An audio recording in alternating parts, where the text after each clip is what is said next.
তিরমিজি শরীফের 2492 নম্বর হাদিসের বর্ণনা। قال رسول الله صلى الله عليه وسلم يحشر المتكبرون يوم القيامة أمثال الزر في صور الرجال। কিয়ামতের ময়দানে অহংকারীদেরকে আল্লাহ মানুষের আকৃতিতে পিঁপড়ার মতো উপস্থিত করবে। আবার বলছি, কিয়ামতের ময়দানে অহংকারীদেরকে মানুষের আকৃতিতে পিঁপড়ার মতো উপস্থিত করা হবে। আকৃতি কাদের? মানুষের, কিন্তু দেখতে কার মতো মনে হবে? পিঁপড়া। কিয়ামতের ময়দানে অহংকারীদেরকে উপস্থিত করা হবে মানুষের আকৃতিতে, বাকি দেখতে মনে হবে পিঁপড়ার মতো। যদি বলেন হুজুর এটা দেখতে কেমন হবে, আল্লাহ জানে কেমন হবে, হুজুর এটা কি সম্ভব? হ্যাঁ, আল্লাহর পক্ষে সবই সম্ভব। তাহলে অহংকারীদেরকে উপস্থিত করা হবে কিয়ামতের ময়দানে মানুষের আকৃতিতে পিঁপড়ার মতো, মানুষের আকৃতিতে পিঁপড়ার মতো তাদেরকে। ইয়াগশাহুমুযিল্লু মিন কুল্লি মাকান। লাঞ্ছনা তাদেরকে চারদিক থেকে গ্রাস করবে, লাঞ্ছনা তাদেরকে চারদিক থেকে ঝেয়ে ফেলবে, লাঞ্ছনা বঞ্চনা তাদেরকে চারদিক থেকে ঘেরাও করে ফেলবে। কাদেরকে? অহংকারীদেরকে। আল্লাহ আমাদের সকলকে অহংকার করা, অহংকার আচরণ থেকে আল্লাহ আমাদেরকে হেফাজত করেন। এই কথা বলার পর লোকমান হাকিম তার সন্তানকে বলতেছে, ওয়াকসিদ ফি মাশইকা ওয়াগদুদ মিন সাউতিক। তুমি যখন চলবা মধ্যম পন্থা অবলম্বন করে চলবা। তুমি যখন রাস্তায় চলবা মধ্যম পন্থা অবলম্বন করে চলবা। এটা আমরা সবসময় খেয়াল রাখবো। এমনকি মসজিদে যাওয়ার সময়, মসজিদে যাওয়ার সময় অনেক সময় আমরা বৃষ্টির মধ্যে কাদা দিয়ে জুতাগুলা বৃষ্টির মধ্যে পাড়ায় দৌড় দিয়ে গিয়া জামাত ধরি, আরেক মুসল্লিদের জুতাগুলা নষ্ট করি, হয় না? এটা ঠিক করি না কাজটা। রাসূল সাল্লাল্লাহু আলাইহি ওয়াসাল্লাম হাদিসের মধ্যে বলছে, শোনো, আলাইকুম বিস সাকিনাতি ওয়াল ওয়াকার। তোমরা মসজিদে যখন আসবা খুব শান্তভাবে মসজিদে আসবা। দৌড়ায়া তোমরা মসজিদে যাওয়ার প্রয়োজন নাই, শান্তভাবে আসবা। আসার পর যতটুকু জামাত পাও ততটুকু জামাতে শরীক হইবা। 1, 2, 3 রাকাত যদি না পাও পরে বাকিটা আদায় করে নিবা। সুন্দরভাবে মসজিদে যাইতে বললেন। আপনি বৃষ্টির মধ্যে দৌড়ায়া গেলেন, আরো 5-7 জনের জুতাগুলা নষ্ট করে মসজিদে ঢুকলেন। আল্লাহর হুকুম পালন করলেন, কিন্তু বান্দাকে কষ্ট দিলেন। রবের হুকুম পালন করার ক্ষেত্রে কিছু যদি ভুল হয় আল্লাহ চাইলে মাফ করবেন, কিন্তু বান্দাকে কষ্ট দিলে আল্লাহ কিন্তু আপনাকে মাফ করবে না, ওই বান্দা যতক্ষণ মাফ না করে। এই কাজটা আমরা করবো না।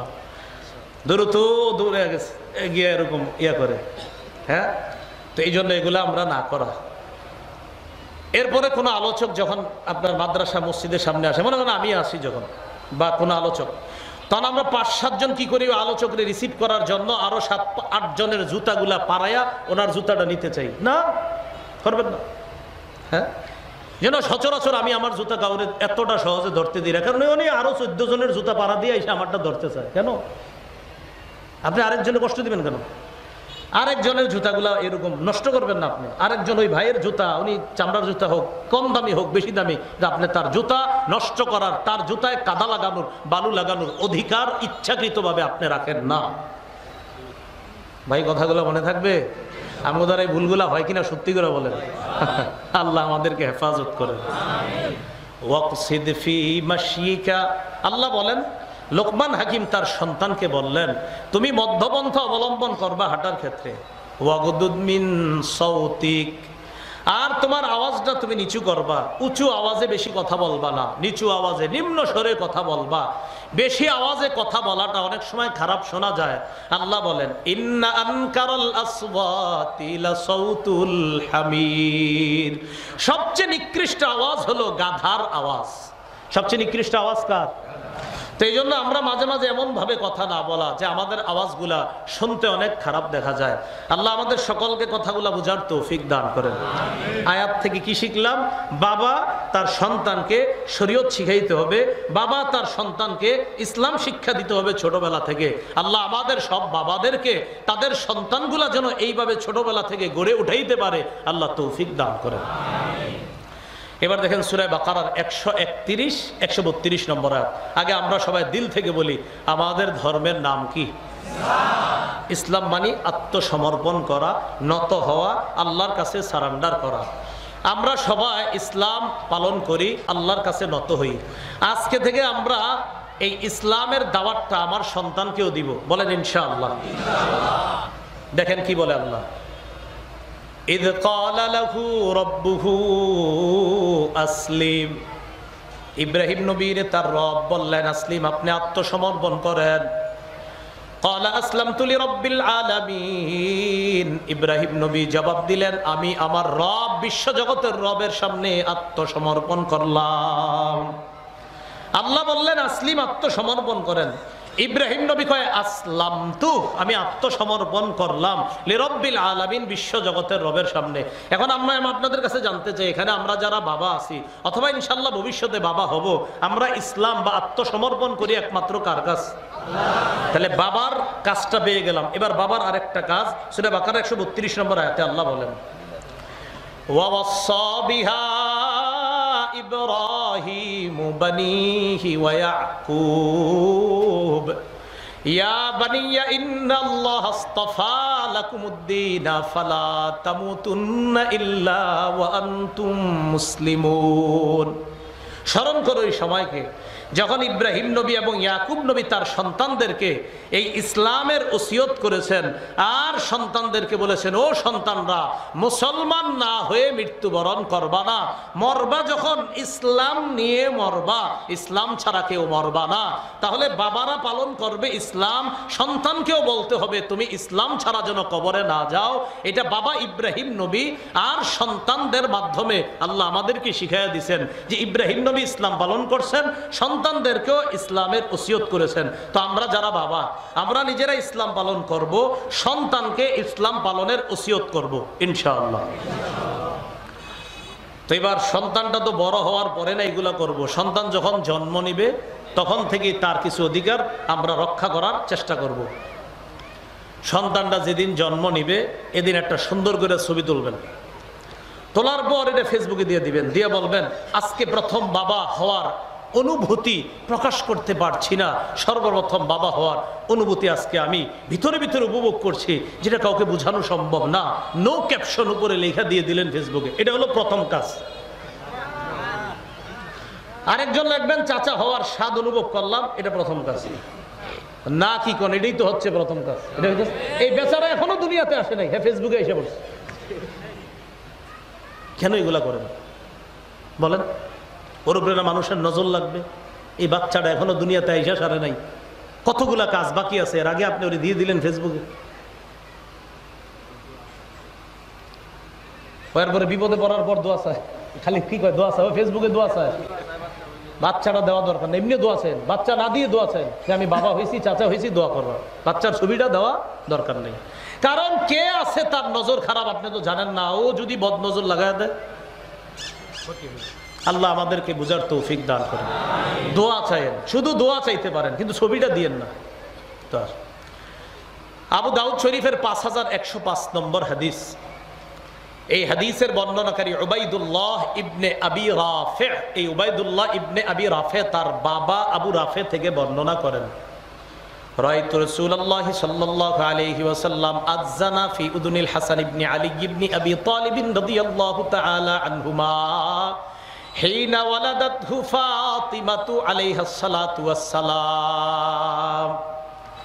আমি রাসূল সাল্লাল্লাহু আলাইহি সাল্লামকে দেখেছি, ফাতেমা রাদিয়াল্লাহু তাআলা আনহা যেদিন তার সন্তান হাসানকে প্রসব করেছেন, আমি নবীকে দেখেছি, নবী সেদিন ফাতেমার সন্তান হাসানের কানে, আল্লাহর নবীকে দেখছি আজানের মুয়াজ্জিন সাহেবরা নামাজের যে আজানটা দেয়, অবিকল নবীরে ওই আজানটা হাসানের কানে আমি দিতে দেখছি। তাহলে নামাজের আজানটা আমি দেখছি নবীরে, নবী হযরত হাসানের কানের মধ্যে দেয়। তাহলে আমরা পেয়ে গেলাম একদম ছোট হলে যখন আসবে দুনিয়াতে প্রথম কাজ কি করা? আজান দেওয়া। এটা হলো 1 নম্বর কাজ। 2 নম্বর কাজ তাহনিক করানো। বলেন সবাই, কি করানো? তাহনিক। তাহনিক কি জিনিস? সহিহ বুখারীর বর্ণনা 5427 عن أبي موسى رضي الله تعالى عنه قال ولد لي غلام فأتيت به النبي صلى الله عليه وسلم। আমার একটা সন্তান হয়েছে, এই সন্তানটাকে আমি নবীর কাছে নিয়ে আসলাম। আনার পর ফাহান্নাকাহু বিতামরা রাসূল সাল্লাল্লাহু আলাইহি সাল্লাম একটা খেজুর চাবাইলেন, চাবানোর পর ওই চাবানো খেজুরের অংশটা সন্তানের মুখে দিয়ে দিলেন। যদি অনেকগুলো হাদিস মিলাইলে এইভাবে হয়, একটু থুতু ভিতরে দেওয়া আর খেজুর চাবায়া খেজুরের চাবানো একটু অংশ ভিতরের দেখেন যে তালু, উপরের তালু এইখানে লাগায় দেওয়া, উপরে তালুটার মধ্যে একটু লাগায় দেওয়া, এটার নাম তাহনিক। বলেন কি নাম? তো যাদের সন্তান হবে, যদি কোনো ভালো আলেমের সাথে পরিচয় থাকে বা ইমাম সাহেবের সাথে আপনার ভালো সম্পর্ক, যদি হুজুরের কোনো কাজ না থাকে, সেক্ষেত্রে একটা হতে পারে, আপনি যদি পাশেই থাকে হুজুরের মসজিদের আশেপাশে, আপনি বলতে পারেন হুজুর আমার সন্তানটা তাহনিক করাবো, আনতে পারতেছি না, আপনি সুযোগ যদি হয় চলেন। আর হুজুর যদি সুযোগ না হয়, আপনি চেষ্টা করবেন বাচ্চাটাকে হুজুরের কাছে নিয়ে আসতে, কারণ রসুলের কাছে বাচ্চা নিয়ে আসছে, রসুলের কাছে বাচ্চা নিয়ে আসছে। তা আবু মুসা বলেন, আতাইতু বিহিন নবিয়্যা সাল্লাল্লাহু আলাইহি ওয়াসাল্লাম, আল্লাহর নবীর কাছে আমি সন্তানটাকে নিয়ে আসছি। তাহলে এখানে বোঝা যায় সন্তান নিয়ে আসা, তো আল্লাহর ওলির কাছে নিয়ে আসবেন, ইমাম সাহেবের কাছে নিয়ে আসার চেষ্টা করবেন। তো এই যুগে কেন বললাম, হসপিটাল থেকে তো আনাটা মুশকিল এখন, এই জন্য আর কি বললাম আমি। তো আনার পর কি করবে, রাসূল সাল্লাল্লাহু আলাইহি সাল্লাম হান্নাকাহু বিতামরা, একটা খেজুর চাবায়া তার মুখে দিয়ে দিলেন। দেওয়ার পর ওয়া দাআলাহু বিল বারাকা, তার জন্য কল্যাণের দোয়া করলেন। ওয়া দাফাআহু ইলাইয়া, এরপর তাকে আমার কাছে দিয়ে দিলেন। ওয়া কানা আকবারা ওয়ালাদি আবি মুসা, এই ছেলেটা ছিল আবু মুসা রাদিয়াল্লাহু তাআলা আনহুর সবচেয়ে বড় সন্তান, যেই সন্তানকে আল্লাহ রাসূল তাহনিক করছেন। সুবহানাল্লাহ। আর আপনাদের কারো সন্তানরা যদি নবীজি স্বপ্নে আইসা করায় দেয়, তাতে হইছি, কথার কথা বললাম আর কি, এরকম হইলে তো আরো সুন্দর। নবী স্বপ্নেও যদি থুতু দিয়ে দেয়, তাও কাজ হয়ে গেছে। সুবহানাল্লাহ। স্বপ্নেও যদি দেয়, লাগাই দিলাম, কাজ হয়ে গেছে। হ্যাঁ, 100% নিঃসন্দেহে। এক নাম্বার। তাহলে 2 নাম্বার গেল তাহনিক করানো। 3 নাম্বার সন্তানের জন্য বরকতের দোয়া করা। ওই যে এরা বলছেন বরকতের দোয়া করা। আমরা যারা নবজাতককে দেখতে যাব, সবাই তার জন্য বরকতের দোয়া করব, অথবা আমরা ওই নবজাতকের জন্য অন্যের কাছে বরকতের দোয়া চাবো। আবু দাউদ শরীফের 5106 নম্বর হাদিসের বর্ণনা, আন আয়েশা সিদ্দিকাহ রাদিয়াল্লাহু তাআলা আনহা ক্বালাত কানা রাসূলুল্লাহ সাল্লাল্লাহু আলাইহি ওয়াসাল্লাম ইউতা বিসসিবিয়ান, আল্লাহ নবীর কাছে শিশুদেরকে আনা হতো, আনার পর ওয়া কানা ইয়াদউ লাহুম বিল বারাকা, আল্লাহ নবী প্রত্যেকটা নবজাতক শিশুর জন্য বরকতের দোয়া করতেন। কিসের দোয়া করতেন? বরকতের। আমার সাথে একটা আরবি প্রথমে শিখেন, আরবিটা মনে না রাখতে পারলে বাংলা বললে হবে। প্রথমে একটু শুধু বলেন আল্লাহুম্মা বারিক লাহু, বলেন একটু যদি পারেন বলবেন, আর একটু যদি পারেন বলেন বারাকাল্লাহু ফিহি, একটু কইতে পারবেন নি? অথবা বাংলায় বলে দিলেন আল্লাহ তাকে বরকতময় বানাক, আল্লাহ তার মাঝে বরকত দান করেন। আর সুন্নাহের মধ্যে একটা আছে, সালফে সালিহিনরা যখন ছোট্ট বাচ্চা দেখতেন তখন তারা পড়তেন, পরেন আমার সাথে, জাআলাহুল্লাহু মুবারাকান আলাইকা ওয়া আলা উম্মতি মুহাম্মাদিন সাল্লাল্লাহু আলাইহি ওয়াসাল্লাম। এটা যদি পারেন সুন্দর হয় আর কি। এটার অর্থ হলো আল্লাহ এই সন্তানটাকে তোমার জন্য আর গোটা জগতের উম্মতে মুহাম্মদীর জন্য বরকতের কারণ বানায় দেন। তাহলে জাআলাহুল্লাহু মুবারাকান আলাইকা ওয়া আলা উম্মতি মুহাম্মাদিন সাল্লাল্লাহু আলাইহি সাল্লাম। এই গেল 3 নাম্বার। 4 নাম্বার, শিশু সন্তানের কান্নাকে গুরুত্ব দেওয়া। বলেন কি বলছি? তার কান্নাকে গুরুত্ব দেওয়া। কান্না, শিশু যখন কখনো কান্না করে, ওর কান্নাকে গুরুত্ব দেওয়া উচিত। কথার কথা, আপনি নামাজের মধ্যে দাঁড়াইছেন, বাচ্চা কান্না করে উঠছে, তো আপনি 3 আয়াত নিয়ত করছিলেন লম্বা কেরাত নেবেন, 3 আয়াত পরিমাণ পড়ে ফেলছেন, বাস লম্বা কেরাতটা আর দরকার নাই, এরপরে আপনি রুকুতে চলে যান, সেজদা দেন। আগে হাদিস শোনেন, হাদিস শুনলে বিষয়টা সুন্দরভাবে ক্লিয়ার হবে। সহিহ বুখারীর 868 নম্বর হাদিস। এই হাদিসের বর্ণনাকারী আব্দুল্লাহ ইবনে উকবাহ, তিনি বর্ণনা করেন যে রাসূলুল্লাহ সাল্লাল্লাহু আলাইহি ওয়াসাল্লাম বলেন, ইন্নী লাকুমু ইলাস সালাহ, আমি নামাজের মধ্যে দাঁড়াই, ওয়া আনা উরিদু আন উতাওবিলা ফিহা, নামাজের মধ্যে দাঁড়াইলে মাঝে মাঝে আমার মন চায় নামাজটা লম্বা করি, কেরাত লম্বা করি, আমার মন চায় নামাজে দাঁড়ায়া কেরাতটা লম্বা করি, আমার মন চায়। ফাসমাউ বুকা সবিয়্যি, ইতিমধ্যে যদি আমি কোনো শিশুর কান্নার আওয়াজ শুনি, তখন আমি কি করি, আতাজাওয়াজু ফি সালাতি, আমি নামাজ সংক্ষিপ্ত করি, কারাহিয়াতান আশুক্কা আলা উম্মিহি, এই টেনশনে যে শিশুর কান্নার আওয়াজে মায়ের কষ্ট হবে, তাই মায়ের যেন কষ্ট না হয় আমি নামাজ সংক্ষিপ্ত করে ফেলি, শিশুর কান্নার আওয়াজ শুই না। তো ওই তৎকালীন সময়ে তো আপনার নারীরা একদম পিছনে জামাতে দাঁড়াইতো, এখন আবার কিন্তু নারী পুরুষ একসাথে জামাত আপনার পড়তে যায় না, এটা ওই যুগের ঘটনা। আম্মা জান আয়েশা সিদ্দিকা ওই যুগে এই মাসালা হল করে দিয়েছেন। তো রাসূলুল্লাহ সাল্লাল্লাহু আলাইহি সাল্লাম বলেন, শিশুর কান্নার আওয়াজে মা কষ্ট পাবে, এই কারণে আমি কি করি, সংক্ষিপ্ত করি। মাঝে মাঝে আমি নামাজে দাঁড়াইলে মন চায় নামাজ লম্বা করি, কিন্তু আমি যখন কোনো শিশুর কান্নার আওয়াজ শুনি আমি নামাজটা সংক্ষিপ্ত করি। কেন? আমার টেনশন হয়, ভয় হয়, আরে মা তার শিশুর কান্নার আওয়াজ শুনে কষ্ট পাবে, তাই যেন কষ্ট না পায় আর বাচ্চাটাও যেন কষ্ট না পায়, আমি নামাজ সংক্ষিপ্ত করে দেই, ওই বাচ্চাকে যেন তার মা তাড়াতাড়ি লালন পালন করে। এলো বাচ্চার কান্নাকে গুরুত্ব দেওয়া। 4, 5 নাম্বার আকিকা করা। বলেন কি করা? আকিকা করা। বাইহাকি শরীফের বর্ণনা 19,760 নম্বর হাদিস। এই হাদিসের বর্ণনাকারী আবু হুরায়রা রাদিয়াল্লাহু তাআলা আন, তিনি বলেন, ক্বালা রাসূলুল্লাহ সাল্লাল্লাহু আলাইহি ওয়াসাল্লাম, ইন্নাল ইয়াহুদা তাউক্কু আনিল গুলাব ওয়ালা তাউক্কু আনিল জারিয়া। রাসূলুল্লাহ সাল্লাল্লাহু আলাইহি সাল্লাম বলেন, ইহুদিরা শুধু ছেলের পক্ষ থেকে আকিকা করে, মেয়ের পক্ষের আকিকা করে না। নবীজি বলেন, ইহুদিরা শুধু ছেলের আকিকা করতো আগে, মেয়ের আকিকা করতো না।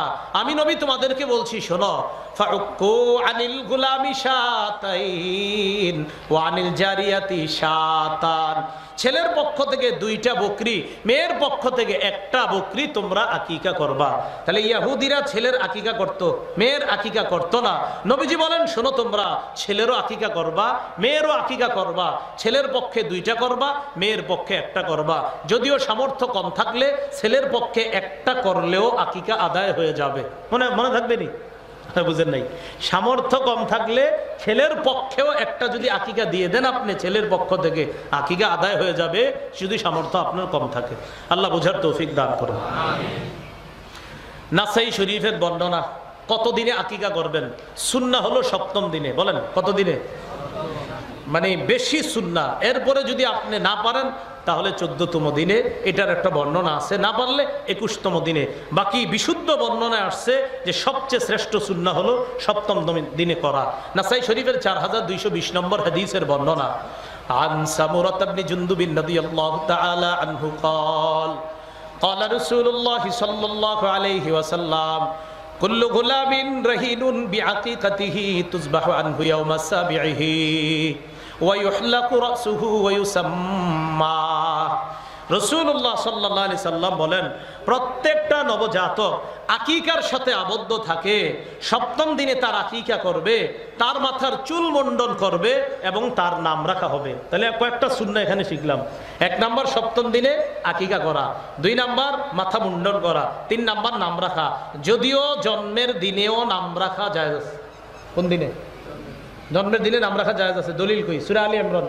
মারিয়াম হওয়ার পরে তার মা কি বলছে? ইবনি সাম্মাইতুহা মারিয়াম, আমি আমার মেয়ের নাম রাখলাম মারিয়াম। কোরআনে আছে জন্মের দিনেই মারিয়াম, মারিয়াম মানে ঈসা নবীর আম্মার, তার নামই ওই ঈসা নবীর আম্মার নাম জন্মের দিনই রাখছে। সুবহানাল্লাহ, জন্মের দিনে রাখছে। আর ওই যে নবীজির কাছে তাহনিক করাইতে নিয়ে আসছে আবু মুসা তার সন্তানকে, জন্মের দিনেই নবীর কাছে আনছে। আনার পর নবীজি তার নাম সাম্মাহু ইব্রাহিম, জন্মের দিনেই তার নাম রেখে দিয়েছে ইব্রাহিম। তাহলে জন্মের দিনে নাম রাখা জায়েজ আছে। বাকি নাসাইর বর্ণনায় আমরা 4220 নম্বর হাদিস থেকে বুঝলাম যে জন্ম 7তম দিনে আকিকা করা, নামটাও 7ম দিনে আপনি যদি রাখেন রাখতে পারেন, আর মাথা মুন্ডন করা। যদিও আমরা জানছি যে জন্মের দিনেও নাম রাখা জায়েজ আছে। এটা বুখারীর বর্ণনা 5467 নম্বর হাদিস, সূরা আলী ইমরান থেকেও আমরা বুঝতে পারলাম জন্মের দিনে নাম রাখা জায়েজ।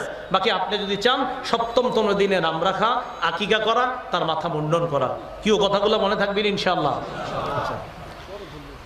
যদি 7ম দিনে না পারেন 14-21তম দিনে। দলিল কই আছে? আল জামিউস সগীর একটা হাদিসের কিতাব 5681 নম্বর হাদিসে আছে।